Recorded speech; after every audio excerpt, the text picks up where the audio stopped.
ओम ज्ञानतिमिरान्धस्य ज्ञानञ्जनशलाकया चक्षुरुन्मिलितमेन तस्मै श्रीगुरुवे नमः। श्रीचैतन्यमनोभीष्टं स्थापितमेन भूतले स्वयं रूपकदा मह्यं ददाति स्वपदान्तिकम्।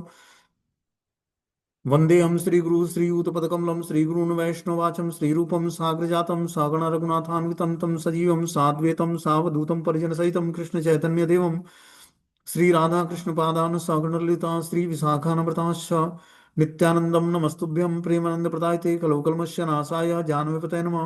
नमो महावदन्याय कृष्णप्रियं प्रदायते कृष्णाय कृष्णचैतन्य नामिने गौरद्विष नमः।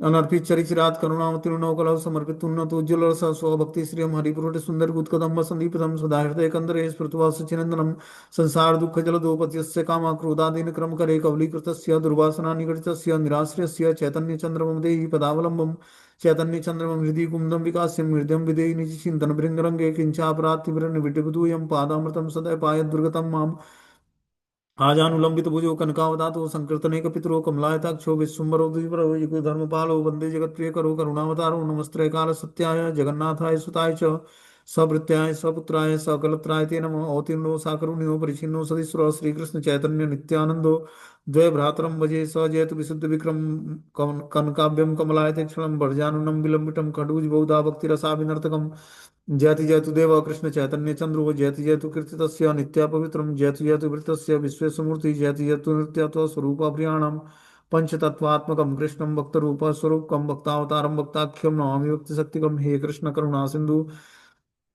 दीनबंधु जगतपतये गोपेश गोपिका कांत राधा कांत नमस्तुते तप्त कांचन गौरांगे श्री राधे वृंदावनेश्वरी वृषभानुसुते देवी प्रणमामि हरिप्रिये वाञ्छाकल्पतरुवृक्षा कृपा सिन्धुभ्येव च पतितानां पावनेभ्यो वैष्णवेभ्यो नमो नमः। जय श्री कृष्ण चैतन्य प्रभु नित्यानंद श्री अद्वैत गदाधर श्रीवासादि श्री गौर भक्तवृंद। हरे कृष्ण कृष्ण कृष्ण हरे हरे हरे राम राम राम हरे हरे। तो इसमें हम लोग कथा सुन रहे थे भगवान चैतन्य महाप्रभु के युवा अवस्था की लीलाओं का वर्णन हम लोग सुन रहे थे क्लास के माध्यम से। हमने बताया था कि जो है महाप्रभु श्राद्ध करने के लिए अपने पिता का, जगन्नाथ मिश्र, अपना उनका शरीर पूरा हो गया, मतलब वो देहांत हो गया, उनका शरीर का अंत हो गया। तो महाप्रभु ने अपने पिता का श्राद्ध करने के लिए गया जाते हैं। गया एक बिहार में गया क्षेत्र है जहां पर पिंडदान किया जाता है, श्राद्ध कर्म किया जाता है। तो महाप्रभु गया जाते हैं तीर्थ, गया तीर्थ में, और जाकर अपने पिता का श्राद्ध कर्म करते हैं। भगवान विष्णु के चरण कमल है वहां पर पितरों का तर्पण किया जाता है। ठीक है ना। तो वहां ब्राह्मणों से भगवान विष्णु के चरण कमलों की महिमा सुनकर इनके अंदर आवेश उत्पन्न होता है, महाप्रभु के अंदर। और वहीं पर ईश्वरपुरी पाद से इनकी मुलाकात होती है, जो कि इनके गुरु बनते हैं आगे चलकर। और उन्हीं से महाप्रभु मंत्र दीक्षा लेते हैं। अब मंत्र दीक्षा लेकर अब वो हरिनाम संकीर्तन करना शुरू कर देते हैं। तो ईश्वरपुरी पाद से गया में दीक्षा लेते हैं महाप्रभु। और फिर उसके बाद नदिया नवदीप में आ जाते हैं। अब नवदीप में आने के बाद महाप्रभु के अंदर अष्ट सात्विक विकार उत्पन्न होने लगता है, जो कि ईश्वरपुरी पाद से दीक्षा लेने के बाद जब उन्होंने हरिनाम दीक्षा ले लिया, तो उसके अंदर उनके अंदर अब आध्यात्मिक विकार उत्पन्न होने लगे। और महाप्रभु ने अपने नित्य सिद्ध पार्षदों पर, बहुत सारे पार्षदों पर कृपा दिखाई।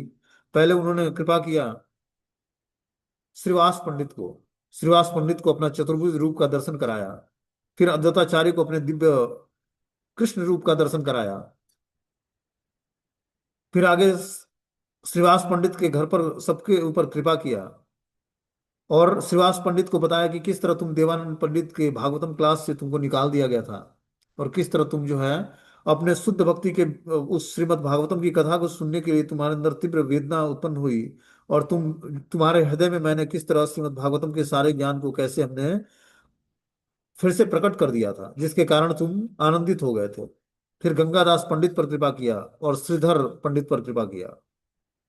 इस तरह महाप्रभु ने अब नवदीप धाम में दीक्षा लेने के बाद, अपने गुरु ईश्वरपुरी पाद से गया में दीक्षा लेने के बाद नवदीप धाम आकर और सारे भक्तों पर कृपा करते हैं, और सारे भक्त हरिनाम संकीर्तन में जुड़ते हैं। बोलते हैं, बारह आवे सहिला मुरारी भवने, तार अस्कंदे चढ़ी प्रभु नाचिला अंगे। एक दिन श्री चैतन्य महाप्रभु को बराह अवतार का भावेश हुआ और वे मुरारी गुप्त के कंधों पर चढ़ गए। फिर मुरारी गुप्त के आंगन में दोनों नाचने लगे। एक दिन महाप्रभु के अंदर बराह रूप का भावावेश आया। कि भगवान ने सूकर का रूप धारण किया था।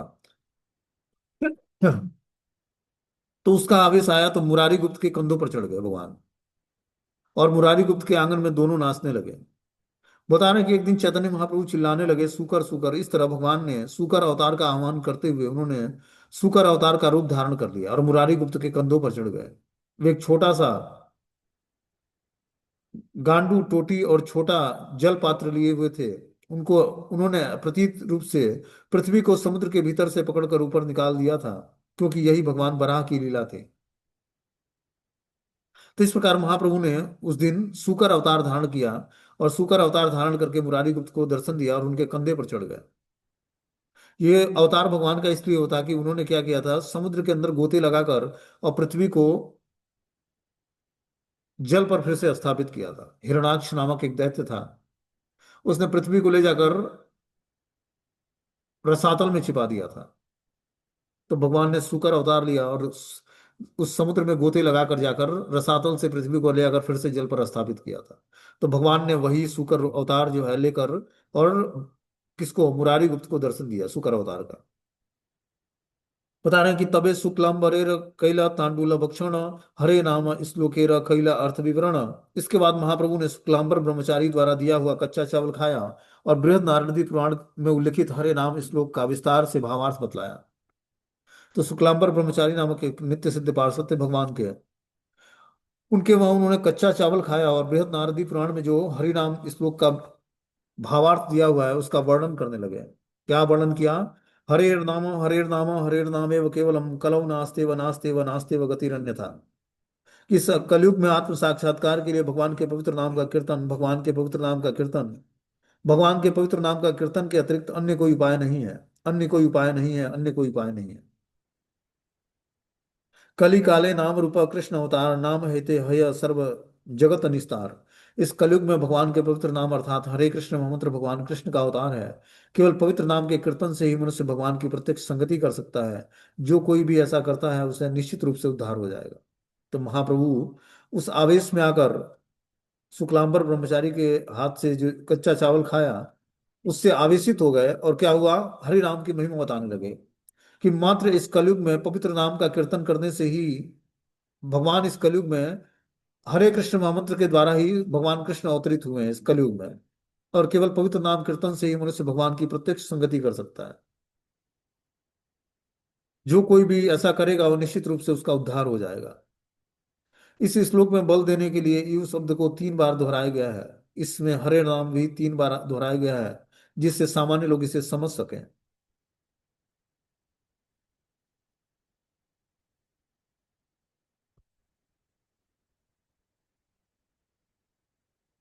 आगे बता रहे हैं कि केवल शब्द का प्रयोग ज्ञान, योग और तप तथा सकाम कर्म जैसी अन्य विधियों का निषेध करने के लिए है। कि हरेर नामेव केवलम, केवल शब्द का प्रयोग किस लिए किया गया कि इस कलयुग में न तो ज्ञान काम करेगा, न योग काम करेगा, न तपस्या काम करेगा, न सकाम कर्म काम करेगा। क्या काम करेगा? हरिनाम संकीर्तन ही मात्र काम करेगा। बोलते हैं यह श्लोक स्पष्ट बताता है कि जो कोई अन्य मार्ग स्वीकार करता है उसका कभी उद्धार नहीं हो सकता है। इसलिए 3 बार अन्य कुछ नहीं, अन्य कुछ नहीं, अन्य कुछ नहीं कहा गया है, जो आत्म साक्षात्कार की असली विधि का पर बल देता है। तो महाप्रभु ने बताया कि अन्य कोई मार्ग अगर जो इस कलयुग में स्वीकार करता है तपस्या का या योग का या ज्ञान का या सकाम कर्म का, तो उसका उद्धार नहीं होगा। उद्धार करना है अपना तो क्या करना पड़ेगा? हरि नाम स्वीकार करना पड़ेगा। हरेर नामे व हरेर नामे व हरेर नामे व केवलम कलौ नास्ते व नास्ते व नास्ते व गति अन्यथा। कि मात्र इस कलयुग में हरि नाम हरि नाम हरि नाम ही सार है जीवन का। निरंतर पवित्र नाम का कीर्तन करने के लिए मनुष्य को रास्ते में उगी घास से विनीत होना चाहिए और निजी सम्मान की कामना से रहित होना चाहिए, किंतु अन्यों को पूरा आदर देना चाहिए। तृणा हेतु नीच हैया सदा लबे नाम आपनी निरभिमानी अन्य दिव्य माना।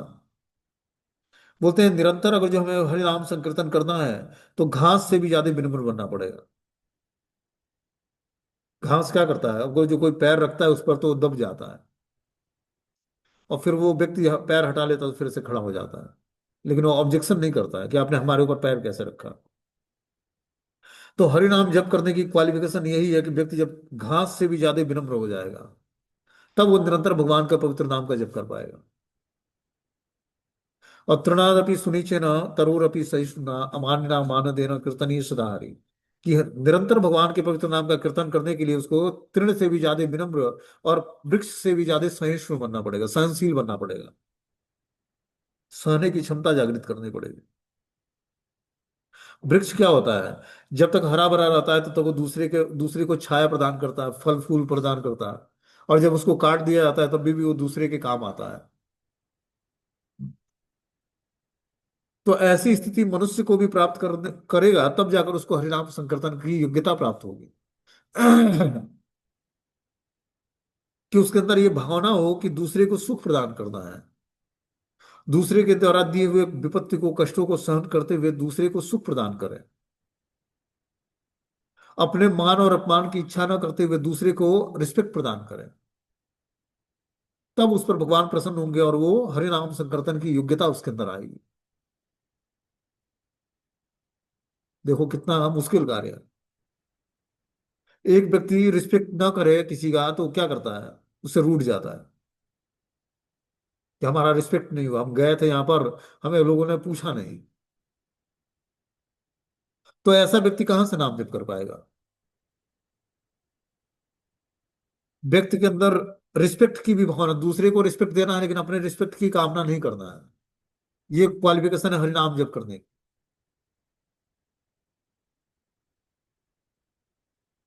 भक्ति बहुत ही सूक्ष्म विज्ञान है, बहुत सूक्ष्म है। और अपने जैसे होता ना व्यक्ति, एक मान लो कि कोई राजा है। एक बार एक मंत्री ने पूछा, राजा ने पूछा मंत्री से कि तुम बार बार जो है भगवान का नाम लेते हो, तुम्हारे भगवान करते क्या है? तो मंत्री ने बोला, हे राजा, आप क्वेश्चन पूछ रहे हैं तो आप छोटे हैं और मैं बड़ा हूं, मैं जवाब देने वाला हूं। तो आपको अगर जो क्वेश्चन का जवाब सुनना है तो आप नीचे बैठिए और मुझे राज सिंहासन पर बैठने दीजिए। तो राजा ने सोचा, भाई चलो क्वेश्चन का जवाब सुनना है तो नीचे बैठ जाते हैं, 2 मिनट क्या दिक्कत है उसमें। मंत्री को राज सिंहासन पर बैठा दिया। तो राज सिंहासन पर मंत्री बैठा और राजा बैठा नीचे। तो मंत्री ने बोला कि यही करते हैं भगवान, अपने वैकुंठ धाम में यही करते हैं। क्या करते हैं? जिस जिसका अभिमान बड़ा होता है उसको घसीट के नीचे गिरा देते हैं। तो अहंकार हमें क्या करता है? बहुत ऊंचे स्तर पर हमें नीचे गिरा देता है। वो अगर व्यक्ति के अंदर अहंकार है किसी बात का, ठीक है ना? और अहंकार बहुत ही सटल रूप में होता है, व्यक्ति को पता भी नहीं लगेगा कि मैं अहंकारी हूं। समझ रहे बात को? इसीलिए अहंकार का त्याग करके हमें क्या करना चाहिए? विनम्रता धारण करनी पड़ेगी। अब विनम्र व्यक्ति ही हरिनाम का भजन कर सकता है। समझ रहे बात को? तो बता रहे कि निरंतर पवित्र नाम कीर्तन करने के लिए मनुष्य को रास्ते में उगी घास से भी विनीत होना चाहिए और निजी सम्मान की कामना से रहित होना चाहिए, किंतु अन्य को पूरा आदर देना चाहिए। भगवत नाम कीर्तन में संलग्न व्यक्ति को वृक्ष जैसे सहनशील होना चाहिए। डांटे फटकारने जाने पर भी बदले की भावना से उसे किसी प्रकार कुछ नहीं कहना चाहिए। यदि कोई वृक्ष को काट भी देता है तो वो प्रतिरोध नहीं करता, वह सूखने और मरने पर किसी से जल की याचना नहीं करता। इस यही मत वैष्णव कार्य किछु नाही मांगी, या अयाचित वृत्ति की बा साक फल खाइब। इस प्रकार वैष्णव को किसी से कुछ भी नहीं मांगना चाहिए। यदि कोई बिना मांगे ही कुछ दे देता है तो उसे स्वीकार करना चाहिए। किंतु यदि कुछ न मिले तो वैष्णव को साग और फल जो भी मिले उसे उसे ही स्वीकार करना चाहिए, उसी को खा के संतुष्ट रहना चाहिए। देखो भगवान का भक्त बनना बहुत मुश्किल कार्य है। अमीर बनना आसान है, ठीक है ना? अच्छा क्वालिफिकेशन इकट्ठा करना आसान है, सुंदर हो जाना आसान है, ठीक है ना? उच्च कुल में जन्म लेना आसान है, विद्या विनय संपन्न होना आसान है, लेकिन भगवान का भक्त बनना बड़ा मुश्किल कार्य है। जो हम लोग का नेचर है उसी नेचर के विपरीत होते हैं भगवान के भक्त। समझ रहे बात को? नेचर क्या है? प्रभुत्व जताने की इच्छा है, दूसरे से रिस्पेक्ट पाने की इच्छा है। और यहां बताया जा रहा है कि जो वैष्णव होता है वो किसी से कुछ नहीं मांगता है। यदि कोई बिना मांगे कुछ दे देता तो उसे स्वीकार करता है।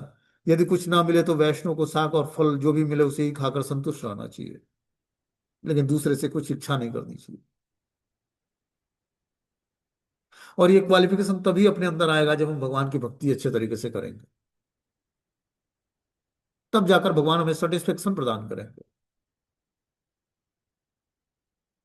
और जब तक व्यक्ति सेटिस्फाई नहीं होगा तब तक उसको कुछ भी दे दिया जाए, संसार की कोई भी वस्तु दे दी जाए, कितना भी धन मिल जाए, कितना भी क्वालिफिकेशन हो जाए, लेकिन अगर जो संतुष्ट नहीं है तो उसका कोई काम का नहीं है। चाहे वो बहुत सारा धन इकट्ठा कर ले, बहुत सारा क्वालिफिकेशन योग्यता हासिल कर ले, लेकिन अगर जो सेटिस्फाई नहीं है तो उसका उस चीजों का कोई उपयोग नहीं है। और सेटिस्फेक्शन तो व्यक्ति को तभी मिलेगा जब वो भगवान की शरण ग्रहण करेगा। तभी वो धीरे धीरे अपने को ऊपर उठा पाएगा, नहीं तो भौतिक चीजों में ही फंसा रहेगा। धर्म जन्म कविता सुंदरी इसी सब चीजों की इच्छा के कारण व्यक्ति जो है बार बार जन्म मृत्यु जरा व्याधि के चक्कर में फंसता जाता है।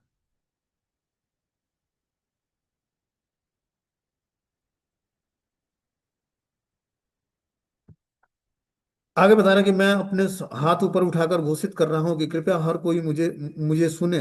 इस श्लोक को पवित्र नाम के धागे में पिरोकर निरंतर स्मरण करने के लिए अपने गले में पहन ले। किस श्लोक को? तृणादपि सुनीचेन तरोरपि सहिष्णुना अमानिना मान देना कीर्तनी सुधारी। महाप्रभु बता रहे हैं कि मैं अपने हाथ ऊपर उठाकर घोषित कर रहा हूं कि कृपया हर कोई इसे सुने और इस श्लोक को पवित्र नाम के धागे में पिरोकर निरंतर स्मरण करते हुए अपने गले में पहने। कि पवित्र नाम जो हम लेते हैं उसके धागे में इस मंत्र को पिरो ले, जो श्लोक बोला गया है, और इसको निरंतर स्मरण करते हुए इसको गले में पहन लें। इस श्लोक में श्री चैतन्य महाप्रभु ने जो सिद्धांत बतलाए हैं उनका दृढ़ता से पालन करना चाहिए। यदि कोई चैतन्य महाप्रभु अथवा गोस्वामियों के चरण चिन्हों का अनुसरण करता रहे तो उसे जीवन का चरम लक्ष्य अर्थात श्री कृष्ण के चरण कमल अवश्य ही प्राप्त हो जाएंगे। और जो महाप्रभु के आदेशों का, उपदेशों की शिक्षाओं को अगर जो हम पालन करते हैं और जो गोस्वामियों की शिक्षाएं हैं, तो उसको पालन करने से जीवन का चरम लक्ष्य श्री कृष्ण के चरण कमल अवश्य ही व्यक्ति को प्राप्त हो जाएंगे। श्री चैतन्य महाप्रभु पूरे एक वर्ष तक हर रात्रि श्रीवास ठाकुर के घर में हरे कृष्ण महामंत्र का सामूहिक कीर्तन नियमित रूप से चलाते रहे। अब एक साल तक महाप्रभु ने श्रीवास पंडित के घर में हर रात्रि संकीर्तन, सामूहिक कीर्तन चलाया। कि सभी भक्त लोग इकट्ठा होते, किसके वहां? श्रीवास पंडित के वहां, और रात्रि संकीर्तन होता, पूरे रात्रि भर जागरण होता और संकीर्तन होता। यह भावपूर्ण कीर्तन दरवाजे बंद करके किया जाता था, जिससे हंसी उड़ाने की दृष्टि से आने वाले अविश्वसनीय लोग उसमें प्रवेश न कर सकें। इस तरह अविश्वसनीय लोग मानो जलकर राख हो गए और ईर्ष्या से मर गए। बदला लेने के लिए उन्होंने श्रीवास ठाकुर को अनेक प्रकार से कष्ट पहुंचाने की योजना बनाई। कि जो ईर्ष्यालु व्यक्ति थे, अविश्वासी लोग थे, उन्होंने श्रीवास पंडित को अनेक प्रकार से कष्ट पहुंचाने की योजना बनाने लगे। कि इसके घर में संकीर्तन कैसे शुरू हो गया, उससे ईर्ष्या होने लगी लोगों को। एक दिन जब रात में श्रीवास ठाकुर के घर के भीतर संकीर्तन हो रहा था, तो गोपाल चपल नामक एक ब्राह्मण जो नास्तिक का अगुआ था, बहुत बातूनी और बोलने में अक्कड़ था, श्रीवास ठाकुर के द्वार पर के बाहर दुर्गा देवी की पूजन सामग्री रख दिया। तो एक गोपाल चपल नामक एक ब्राह्मण था जो नास्तिक था। वो क्या करता है, श्रीवास पंडित से ईर्ष्यावश उनके घर पर ले आकर बाहर ठाकुर द्वार पर ले आकर क्या करता है, दुर्गा देवी की पूजन सामग्री रख देता है। उसने केले के पत्ते के ऊपर पूजा की सामग्री रखी, जिसमें ओड फूल, हल्दी, सिंदूर, लाल चंदन का लेप और चावल था। इस सामग्री के पास उसने एक शराब का घड़ा रख दिया। प्रातः काल जब श्रीवास ठाकुर ने अपना दरवाजा खोला तो उन्हें यह सब सामग्री दिखाई दी। श्रीवास ठाकुर ने पड़ोस के सारे प्रतिष्ठित लोगों को बुलाया और हंसते हंसते उनसे इस प्रकार कहा।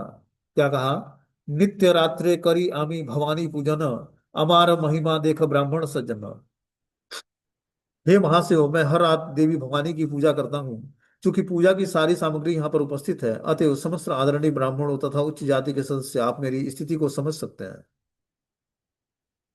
तब वहां पर एकत्र सारे सज्जन हाहाकार करके बोले, यह क्या है? यह क्या है?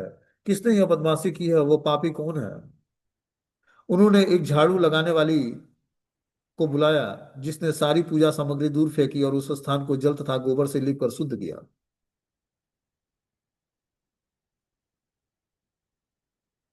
3 दिन के बाद गोपाल चपल को कोढ़ हो गया और उसके सारे शरीर में घाव होकर उससे रक्त निकलने लगा। क्या किया उसने? श्रीवास पंडित के प्रति अपराध किया, तो उसको 3 दिन में कोढ़ हो गया और सारे शरीर में जो है घाव हो गया और उसके रक्त निकलने लगे। उसके सारे शरीर में कीड़े पड़ गए और वे निरंतर काटने लगे। गोपाल चपल को असह पीड़ा होने लगी। उसका सारा शरीर कष्ट से जलने लगा।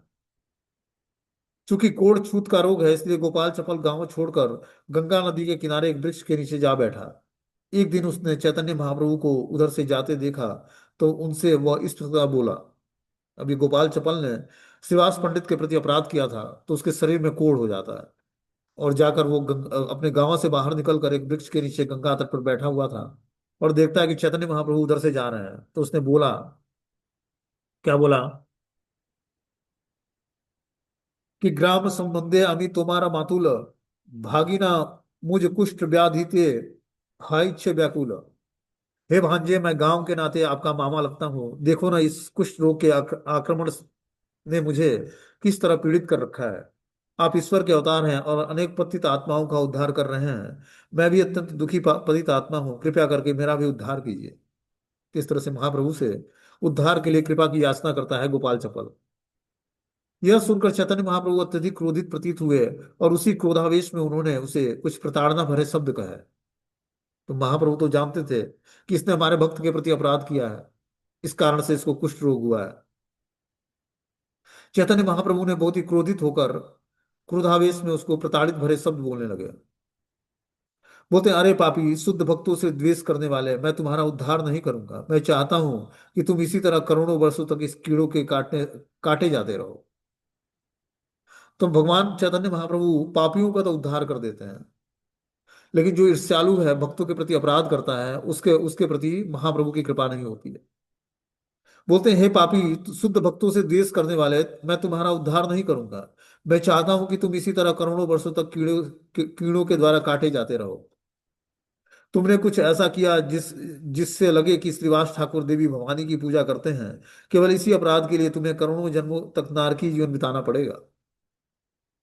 पाखंडियों को मारने के लिए, उन्हें मारने के बाद भक्ति संप्रदाय का प्रचार करने हेतु मैं इस अवतार में प्रकट हुआ हूँ। कि जो पाखंडी व्यक्ति है, असुर है, उसके अंदर आसुरी लक्षणों को मारकर मैं उसको भक्ति संप्रदाय का प्रचार करके उसको भक्त बनाने के लिए ही ये हमारा अवतार हुआ है। यह कहकर महाप्रभु गंगा स्नान करने चले गए और उस पापी के प्राण नहीं निकले, अपितु वह कष्ट भोगता रहा।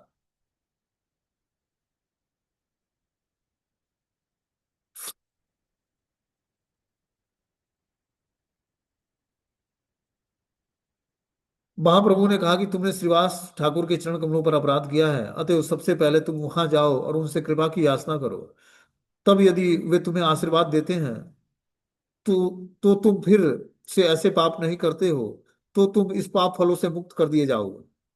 महाप्रभु ने उसको बोला कि अगर जो तुम इस अपराधों से ऊपर उठना चाहते हो, तो पहले जिसके प्रति अपराध किया है उनसे जाकर कृपा की याचना करो। श्रीवास पंडित के चरणों में तुमने अपराध किया है, अतएव सबसे पहले तुम वहां जाओ और उनसे कृपा की याचना करो। यदि वे तुम्हें आशीर्वाद देते हैं, तो तुम फिर ऐसे शापों से मुक्त हो जाओगे और जीवन में कभी ऐसे पाप कर्म नहीं करना। तब वो ब्राह्मण गोपाल चपल श्रीवास ठाकुर के पास गया और उसने उनके चरण कमलों की शरण ली और श्रीवास ठाकुर की कृपा से वो सारे पापों से के फलों से मुक्त हो गया।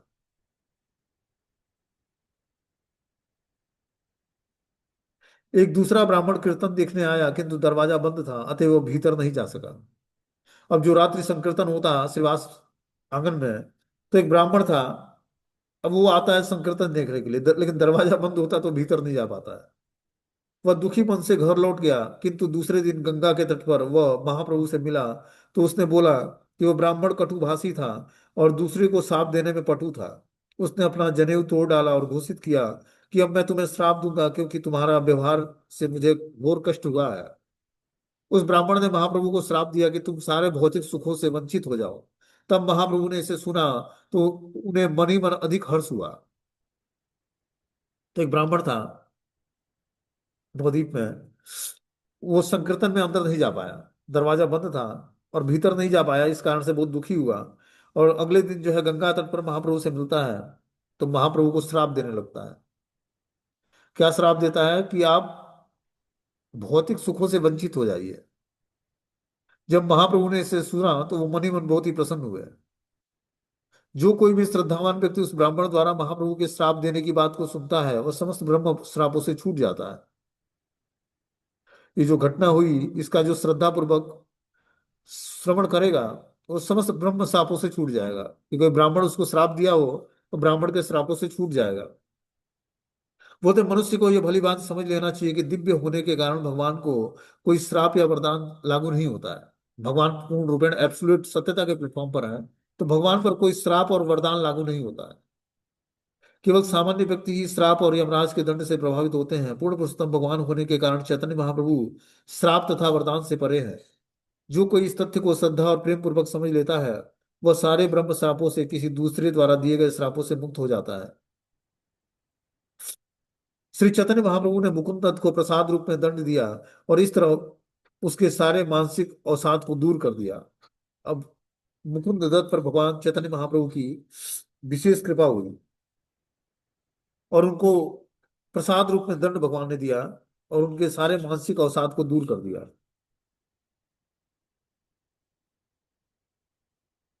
बता कि महाप्रभु अपने भगवत आवेश में थे, तब सभी लोग प्रभु से वरदान मांग रहे थे। उस समय प्रभु के प्रधान कीर्तनिया मुकुंद द्वार से बाहर बैठे हुए थे। उनका साहस नहीं हो रहा था कि वो प्रभु के समक्ष जा सके। मुकुंद तो सभी के प्रिय थे। कोई भी समझ नहीं पा रहा था कि प्रभु सभी को बुला बुला कर उन पर कृपा कर रहे हैं, परंतु प्रभु का प्रधान कीर्तनिया मुकुंद जो कि यहीं पर बैठा है उसे क्यों नहीं बुला रहे हैं। आखिर इससे क्या अपराध हो गया है, यह देखकर सभी को बहुत ही कष्ट हो रहा था।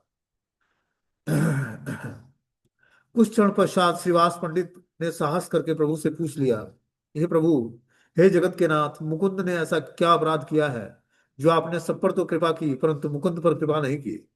मुकुंद तो आपका प्रिय है और हम सभी को प्राणों के समान प्यारा है। तब वो कीर्तन करता है तो पाषाण हृदय वाले व्यक्ति का भी हृदय पिघल जाता है।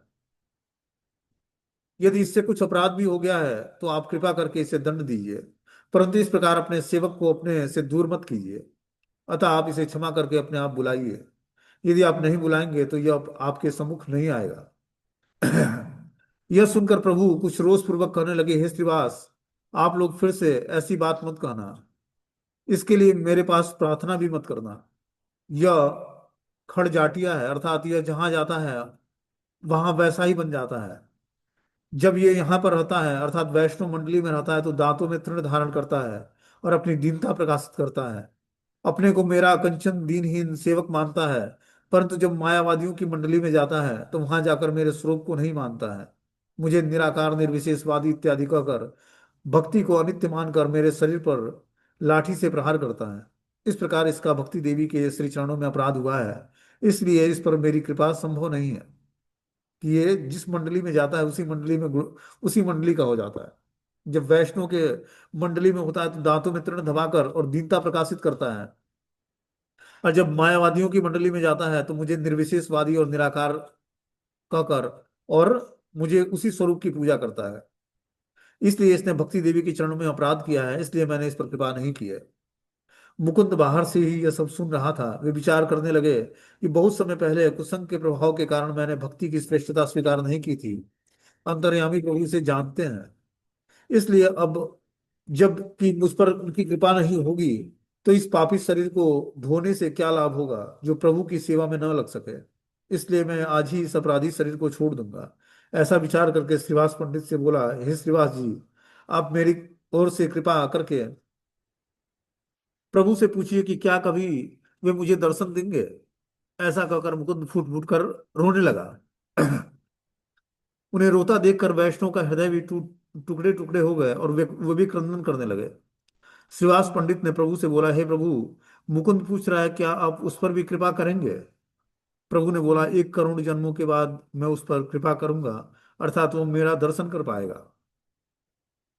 बाहर बैठे मुकुंद ने जब सुना कि 1 करोड़ जन्मों के बाद प्रभु मुझे दर्शन देंगे तो उसे अपार आनंद हुआ। वे प्रसन्नता पूर्वक भुजा उठाकर उदंड नृत्य करने लगा और कहने लगा कि मुझ पर प्रभु की कृपा अवश्य होगी, अवश्य होगी। उन्हें इस प्रकार आनंद में नाचते हुए देखकर प्रभु विश्वम्भर हंसने लगे। हंसते हुए उन्होंने आदेश दिया कि मुकुंद को मेरे पास ले आओ। यह सुनकर सभी वैष्णव वृंद मुकुंद से कहने लगे कि हे मुकुंद, चलो, तुम्हें प्रभु ने बुलाया है। परंतु मुकुंद को तो होश ही नहीं था।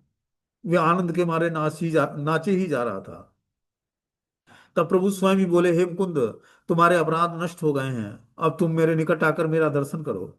तब सभी लोग मुकुंद को पकड़कर भीतर ले आए, और प्रभु के समीप जाते ही मुकुंद प्रभु के चरणों में गिर पड़ा।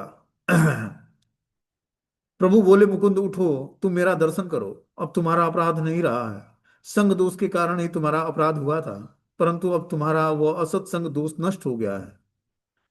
मेरे यह कहने पर करोड़ों जन्मों के बाद तुम्हारे ऊपर मेरी कृपा होगी। तुम्हारी जो स्थिति हुई है उसके द्वारा तुमने करोड़ जन्म एक क्षण में ही बिता दिया है। मेरे वचनों पर इतना दृढ़ विश्वास करके तुमने मुझे अपने हृदय में बांध लिया है। मैं तुमसे पराजित हो गया हूँ। यथार्थ बात तो यह है कि तुम मुझे बहुत ही प्रिय हो। अतः प्रिय होने के कारण ही मैंने तुम्हें हास प्रयास किया था, जबकि वास्तविक बात तो यह है कि यदि तुम कोटि कोटि अपराध भी करते हो तो भी तुम मेरे हृदय में प्रिय बने रहोगे। तो इस तरह से चैतन्य महाप्रभु ने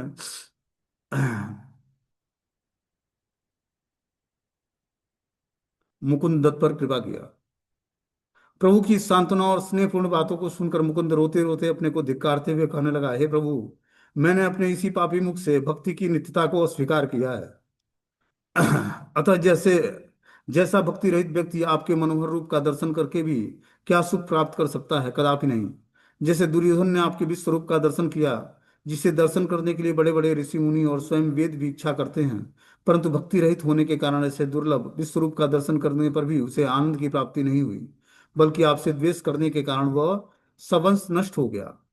जब पृथ्वी देवी का उद्धार करने के लिए आप बराह रूप में प्रकट हुए, तो आपने पृथ्वी देवी को अपने दांतों पर धारण किया। उस समय आपकी जो शोभा थी, उस मनोहर रूप का दर्शन करने के लिए वेद लालायित रहते हैं, परंतु उसी अद्भुत स्वरूप का दर्शन करके भी हिरणाक्ष को आनंद नहीं हुआ, बल्कि उसके भीतर क्रोध की ज्वाला दहकने लगी, क्योंकि उसके हृदय में लेस मात्र भी भक्ति नहीं थी।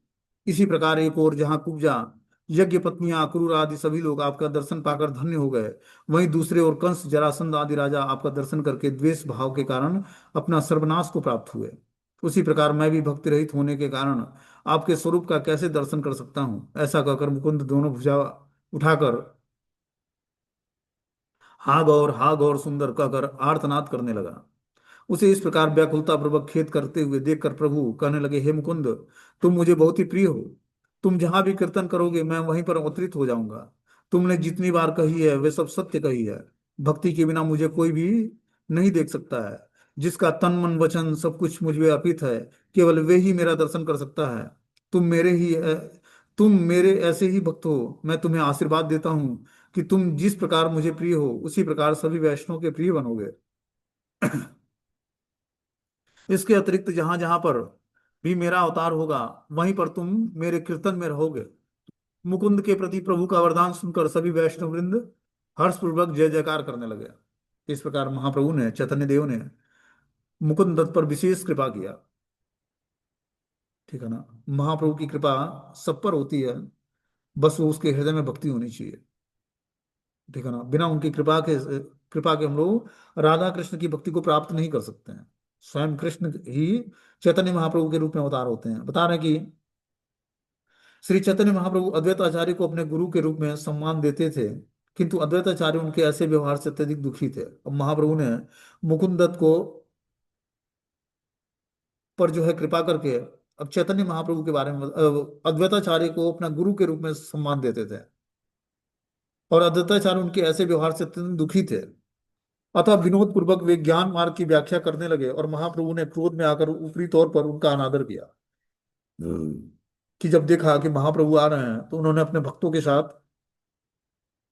भक्ति मार्ग को छोड़कर ज्ञान मार्ग की व्याख्या करने लगे अद्वैताचार्य। इस बात को सुनकर महाप्रभु ऊपर से क्रोध में आकर ऊपरी तौर से उनका अनादर किया। तब अद्वैताचार्य अत्यधिक हर्षित हुए, और महाप्रभु यह समझ गए कि कुछ कुछ लज्जित हुए, किंतु उन्होंने अद्वैताचार्य को इच्छित वरदान दिया। बोलते हैं कि अद्वैताचार्य ईश्वरपुरी के गुरु और माधवेंद्रपुरी पाद के शिष्य थे। अतः श्री चैतन्य महाप्रभु ने गुरु ईश्वरपुरी और अद्वैताचार्य के गुरु भाई थे। इसलिए श्री चैतन्य महाप्रभु अद्वैत प्रभु को गुरु मानते थे, किंतु अद्वैताचार्य को भगवान चैतन्य का यह व्यवहार अच्छा नहीं लगता था, क्योंकि वे चाहते थे कि उनके साथ सनातन सेवक जैसा व्यवहार करें, कि चैतन्य महाप्रभु हमें अपना सेवक माने, लेकिन चैतन्य महाप्रभु अपना गुरु मानते थे अद्वैताचार्य को। वे महाप्रभु के गुरु नहीं अपितु नित्य दास बनने की मनोअभिलाषा रखते थे। इसलिए उन्होंने महाप्रभु का विरोध करने की योजना बनाई। वे कुछ अभागे मायावादियों के बीच ज्ञान का उपदेश देने लगे। जब महाप्रभु ने इसके बारे में सुना तो वे स्वयं तुरंत वहां गए और अत्यंत क्रोध में आकर अद्वैत प्रभु पर प्रहार करने लगे। उस समय अद्वैताचार्य अत्यंत प्रसन्न होकर यह कहकर नाचने लगे, जरा देखो ना, मेरी कामना कैसी पूरी हुई है। श्री चैतन्य महाप्रभु इतने दिनों से मेरा आदर करते रहते थे, किंतु वो मेरी उपेक्षा करने लगे हैं। यह मेरे लिए पुरस्कार है। मेरे प्रति उनका स्नेह इतना है कि वे कुछ मायावादियों के हाथ से हमें बचाना चाहते हैं। यह सुनकर चैतन्य महाप्रभु लज्जित हो गए, किंतु वे अद्वैताचार्य से अत्यधिक प्रसन्न हो गए। तो अद्वैताचार्य बार बार यही चाहते थे कि मैं महाप्रभु का नित्य दास बना रहा हूं, लेकिन महाप्रभु उनको अपना गुरु मानते थे, क्योंकि ये उनके गुरु के गुरुदेव के शिष्य थे। अद्वैताचार्य मतलब ईश्वरपुरी पाद महाप्रभु के गुरु थे, और अद्वैताचार्य माधवेंद्रपुरी पाद जी के गुरु थे। माधवेंद्रपुरी जो है ईश्वरपुरी के गुरु थे। इस प्रकार महाप्रभु अद्वैताचार्य को गुरु के रूप में सम्मान देते थे, लेकिन ये सम्मान उनको अच्छा नहीं लगता था। वो चाहते थे कि मैं चैतन्य महाप्रभु का एक दास, तुच्छ दास बन के रहूं। इस कारण से वो मायावादियों के बीच में जाकर ज्ञान का उपदेश देने लगते हैं, भक्ति का नहीं, ज्ञान का। और ये बात सुनकर महाप्रभु को बहुत ही गुस्सा आता है और वो अद्वैताचार्य पर प्रहार करते हैं। जब अद्वैताचार्य पर को मारते हैं महाप्रभु, तो अद्वैताचार्य प्रसन्न हो जाते हैं और नाचने लगते हैं कि जरा देखो तो, क्या चैतन्य महाप्रभु ने मुझ पर कितनी कृपा की है। वो मुझे मायावादियों के हाथों से बचाना चाहते हैं, इसलिए आज उन्होंने मुझे उनके हाथों से बचाने के लिए मुझ पर प्रहार किया है। और ये सुनकर चैतन्य महाप्रभु लज्जित हो जाते हैं, और अद्वैताचार्य अत्यंत प्रसन्न होते हैं कि आज मुझे अपने दास के रूप में महाप्रभु ने स्वीकार कर दिया है। ठीक है ना। तो इस प्रकार महाप्रभु ने अपने सारे नित्य सिद्ध पार्षदों पर बहुत ही विशेष कृपा किया। अब आगे जो है, श्रीधर पंडित के घर पर महाप्रभु जो है टूटे हुए लोहे के बर्तन से पानी पीते हैं और सारे भक्तों को इच्छित वरदान देते हैं। बोलते हैं मुरारी गुप्त भगवान श्री रामचंद्र के महान भक्त थे। जब महाप्रभु ने उनके मुख से भगवान श्री राम की महिमा सुनी तो उन्होंने तुरंत ही उनके मस्तक पर रामदास लिख दिया। तो मुरारी गुप्त पर विशेष कृपा किया महाप्रभु ने। इसकी लीला हम लोग कल सुनेंगे। ठीक है, हरे कृष्णा। अभी मीटिंग क्लोज हो जाएगा।